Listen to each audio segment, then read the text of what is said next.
यार किया बीनो सोना दिल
के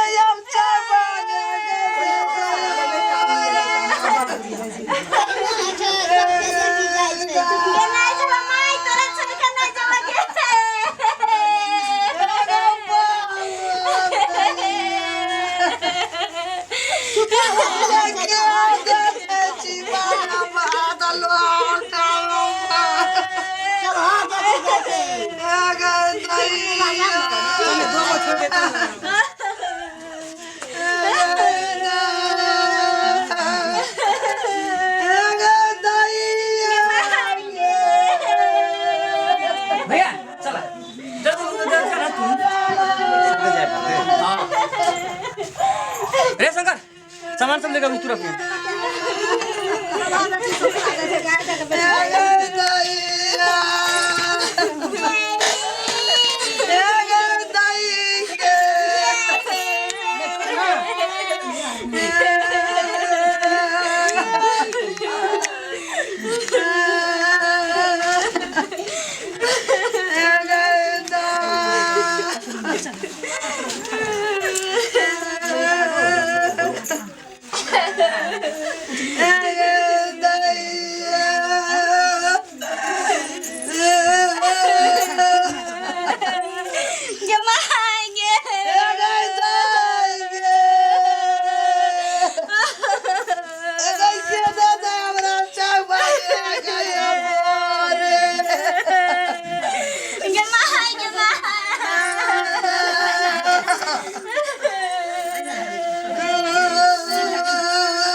पैरवा येतै ना ओकरा रोपला जोई में आगा छे रोपना रे चुप ले चल जाबी ना तोर संगा अगे चल ने काना चुप ला तू कान भी दम कते कान में जा पर तो ना देखी ना भार छोड़ के जा रह गेले रह जते घरे में दई ना उठो फिर ये बारे में चल घर चल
चलो तो गाड़ी मिल रही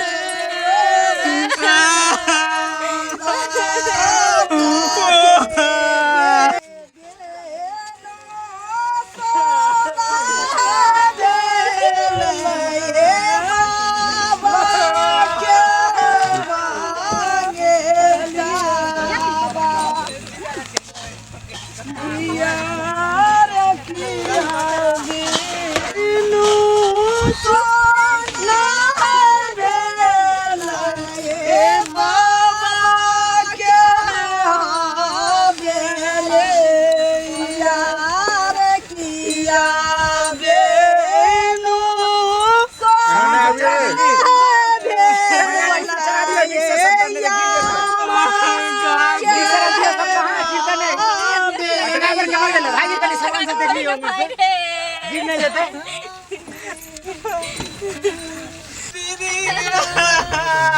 जोर लगा के खोलना भाई रे रे पहले हम जाइए भाई रे अरे भाई तू आना रे हमरा लग बैठना भाई रे हम बैठ आराम